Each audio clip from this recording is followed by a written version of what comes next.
সারা দেশের মেয়েদের জন্য আমি এত করি, এত কাজ করি, সেখানে যদি আমার বাড়িতে একটি মেয়ে এরকম নিষ্কর্মা হয়ে বসে থাকে, সেটা কিন্তু আমার একদম পছন্দ হবে না। তুমি তুমি সত্যি বলছো? মানে তুমি আমাকে সত্যি কাজে নেবে শ্রীময়ী? শ্রীময়ী, একটা রিকোয়েস্ট করছি,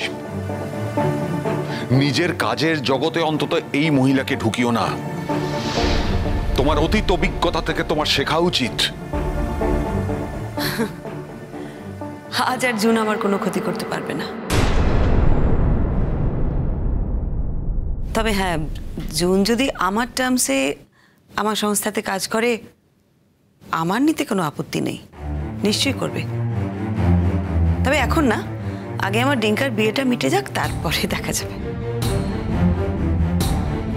যাকে ওসব কথা পরে হবে, এখন তুমি মন খুলে ডিঙ্কার বিয়েতে হই হই করো।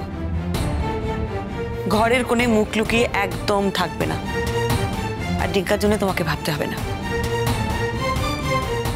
আমি আমি ডিঙ্কাকে বলবো, আমি ওকে বুঝিয়ে দেবো। তুমি তো আমার বাড়িতে অতিথি, আমি কখনো আমার অতিথিকে ঘরের কোণে লুকিয়ে রাখতে পারি বলো তো? একদিন তো তুমি আমার এই বাড়িতে অতিথিও এসেছিলে, আজ তুমি এ বাড়ির যেই হও না কেন, আমার কাছে তুমি আজও অতিথি। সেদিন যে জায়গাটা ছিল, আজও তোমার সেই জায়গাটাই আছে, কিছু পাল্টায়নি।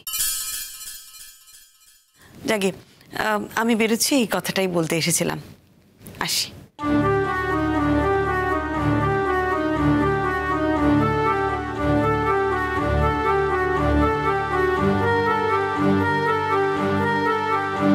ভেবেছিলাম আমার ডিঙ্কার বিয়েতে আমি আনন্দ করব, হই হই করব, নিশ্চিন্ত মনে এই বিয়েটা অ্যাটেন্ড করব বাবা হিসেবে। কিন্তু সেই তুমি এসে উপস্থিত হলে বিয়ে লাগার আগের মুহূর্তে। জীবনে তো তুমি আমায় কোনোদিন সুখী করনি, সুখী হতে দাওনি। আবার সেই এক ঘটনা, লোকে আমার আশেপাশে তোমায় দেখবে আর এটাই জানবে যে তুমি আমার স্ত্রী। আর এটা আমার কাছে অত্যন্ত মর্মান্তিক। শ্রীময়ী এক সময় যার স্ত্রী ছিল, তার স্ত্রী হচ্ছে জুন গুহ। এর থেকে দুঃখের আর কিছু নেই, এর থেকে অপমানজনক আর বোধহয় কিছু নেই। বাট আমার তোমার কাছে একটাই অনুরোধ, আমাকে একটু এই বিয়ের সময়টায় শান্তি দিও। থাকো, হই হই করো, আনন্দ করো, পার্টিসিপেট করো, অ্যাক্টিভলি পার্টিসিপেট করো, but be like a guest, অতিথি হিসেবে থাকো। আমি তোমায় কথা দিচ্ছি, অতিথি আপ্যায়নের কোনো ত্রুটি হবে না।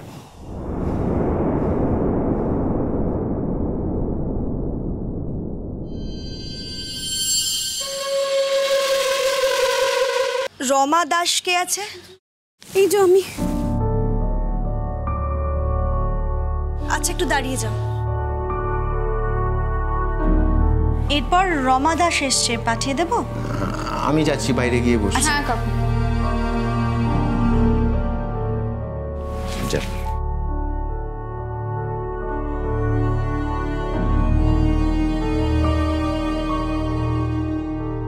আসুন, বসুন এখানে।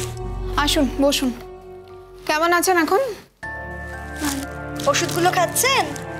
আমি দুটো ওষুধ খেয়েছি, আরেকটা কিনতে পারিনি। সে কি কথা? 3টে ওষুধ খেয়ে 1 সপ্তাহ বাদে দেখা করতে বললাম, আপনি 2টো ওষুধ খেলেন আর 1টা ওষুধ খেলেন না? প্রয়োজনই বোধ করলেন না? সবটা কি আপনার ইচ্ছে মতো হবে নাকি? খাননি কেন ওষুধটা? বেশ ঠিক আছে, আমিও তবে আর দেখব না। পায়ে পড়ে দিদিমণি, আপনি এইভাবে ফিরিয়ে দিলে আমরা কোথায় যাব বলুন? তবু তো পাড়ায় একজন ডাক্তার হয়েছে, সে ডাক্তার দেখাতে হলে কোথায় কোথায় যেতে হতো, সেই ভোরবেলা থেকে ঢিল পেতে পেতে লাইন দিয়ে রাখতে হতো। আপনি আশাতে সত্যি বেঁচে গেছে দিদিমণি। বেঁচে থাকার ইচ্ছে আছে বলে তো আমার একদমই মনে হচ্ছে না। আপনার শরীরের কি ক্রিটিক্যাল অবস্থা, কত কমপ্লিকেশন আপনার শরীরে। আপনাকে আমি 3টে ওষুধ খেতে বললাম, আপনি 2টো ওষুধ খেলেন আর একটা ওষুধ খাওয়ার দরকারই মনে করলেন না। আমি যদি ওই ওষুধটা কিনতাম তাহলে আমার ছেলের দুধ জোগাড় হতো না দিদি। সেটা তো আগে বললেই পারতেন, বৌদিকে একটা খবর দিয়ে দিলেই হতো। 7 দিন ওষুধটা তো পেটে পড়ে যেত আপনার। এখন যতটা উন্নতি আশা করেছিলাম ততটা নিশ্চয়ই হয়নি। আচ্ছা দেখি প্রেসক্রিপশনটা দেখি কি ওষুধ কেনা হয়নি।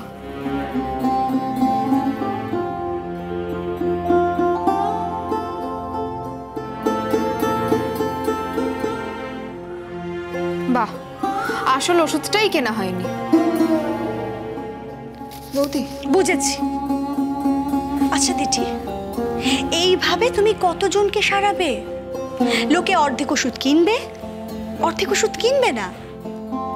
কিছু করার নেই বৌদি, মানুষটাকে প্রাণে তো বাঁচাতে হবে। তুমি কাকুর ওখান থেকে টাকা নিয়ে ওনাকে ওষুধটা কিনে দিও।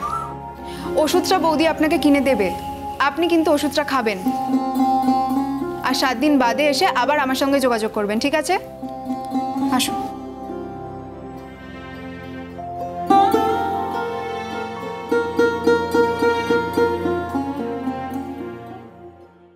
জানিস ছোটু, আমাদের দিঠির চেম্বার না এখানে রমরম করে চলছে। সারা ভারতবর্ষ জুড়ে দিঠি আর কোথাও চেম্বার খোলার জায়গা পেল না, এখানেই চেম্বার করতে হলো ওকে। কেন? তোমার কোথাও অসুবিধা হচ্ছে? এই পুরো মাধবপুরটা কি তোমার কেনা নাকি? এতদিন পর বাড়ি ফিরে আমাকে একটা অন্য মেয়ের হয়ে এত ওকালতি শুনতে হবে নাকি? আমি তো বুঝতে পারছি না। ছোটু, তুমি যাকে অন্য মেয়ে বলছো না, সে এতদিন আমাদের জীবন মরণের মাঝখানে এসে দাঁড়িয়েছিল। ছোট, এতগুলো দিন তুই জেলে থাকলি, মেয়েটার চোখের আড়ালে থাকলি, অথচ মেয়েটা কিন্তু আমাদের কাউকে ছেড়ে একটা দিনের জন্যও যায়নি। সোমা, দিঠির একটা আলাদা জীবন, ওর জীবনের সাথে আমাদের জীবনের কোনো মিল নেই। আমার যা ক্ষতি হওয়ার হয়ে গেছে, এখান থেকে ঘুরে দাঁড়াতে গেলে আমাকে অনেক খাটতে হবে। এই পরিবারের সকলের দায়িত্ব নিতে গেলে আমার মনে একটু শান্তি দরকার।